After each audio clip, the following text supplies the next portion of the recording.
নমস্কার, আপনি শুনছেন কেটিভি বাংলা ডিজিটালের পডকাস্ট ফিস ফিস, আর আমি শ্রদ্ধা বলছি।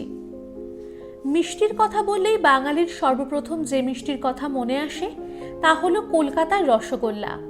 নামেও যেমন, স্বাদেও কিন্তু ঠিক তেমন। কিন্তু কে প্রথম তৈরি করেছিল এই রসগোল্লা?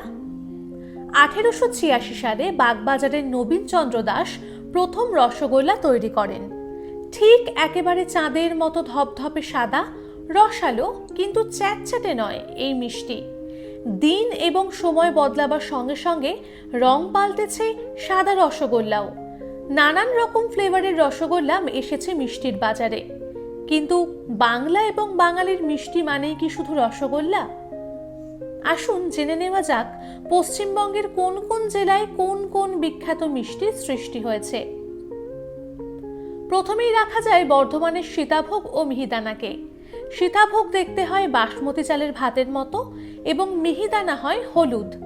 এই মিষ্টি খেতে হয় অপূর্ব। তারপর আসে শক্তিগড়ের ল্যাংচা। কালচে বাদামি রঙের এই রসের মিষ্টির নাম শুনলেই অনেকের জিভে জল চলে আসে। পূর্ব বর্ধমানের শক্তিগড়ের ল্যাংচা ভীষণ বিখ্যাত। যারা একটু কড়া মিষ্টি খেতে পছন্দ করেন তাদের জন্য একেবারে পারফেক্ট এই মিষ্টি। কনকচুর ধানের খই, খেজুর গুড় ও গাওয়া ঘি দিয়ে তৈরি এই মিষ্টি শীতকালে বাঙালির মন ও পেট জয় করতে আসে। আশা করি বুঝতেই পেরেছেন, এর নাম জয়নগরের মোয়া।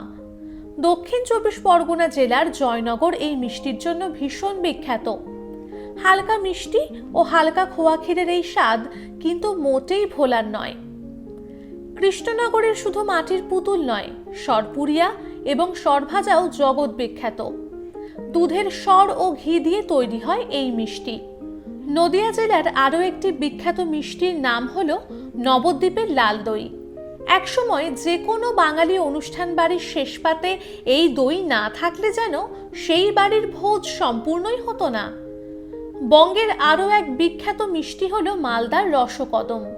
এই মিষ্টির ভেতরে থাকে ছোট একটি রসগোল্লা এবং তার উপর থাকে ক্ষীরের মোটা স্তর।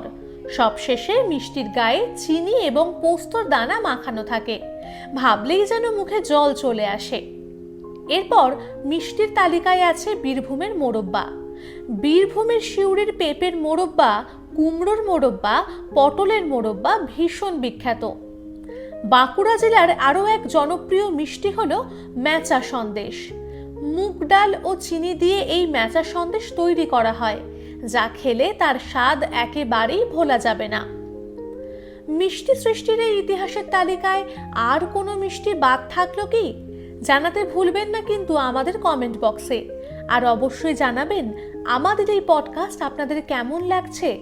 আপনারা এই পডকাস্টে আর কি কি বিষয় শুনতে চান তাও জানাবেন কিন্তু।